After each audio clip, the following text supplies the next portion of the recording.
Allarme profughi. Dopo i recenti drammatici sbarchi, la questione accoglienza diventa più che mai impellente. È prevedibile, spiega il prefetto di Venezia Domenico Cuttaia in una nota, che nei prossimi giorni ci siano nuove assegnazioni oltre a quelle già annunciate.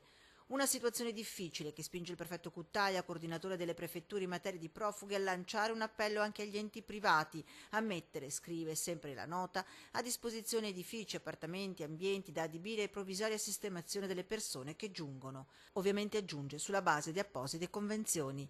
Richiesta che lo stesso prefetto ha già in parte annunciato lunedì al termine di un vertice sulla questione, invitando i sindaci ad un'opera di sensibilizzazione.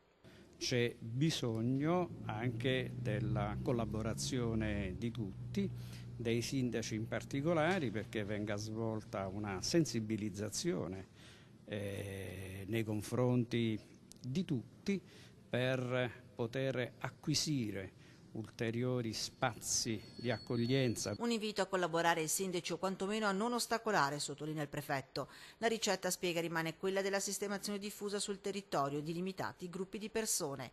Per evitare concentrazioni, per evitare forme che sarebbero recepite in maniera molto negativa dalla popolazione come requisizioni e quant'altro. Quindi manteniamo questa linea. Lascia ancora uno spiraglio aperto il prefetto e scrive: soluzioni invasive quali l'installazione di una tendopoli rimangono un'ipotesi da utilizzare come estrema ratio, ma poi fa notare che in alcune regioni confinanti la soluzione è già stata adottata.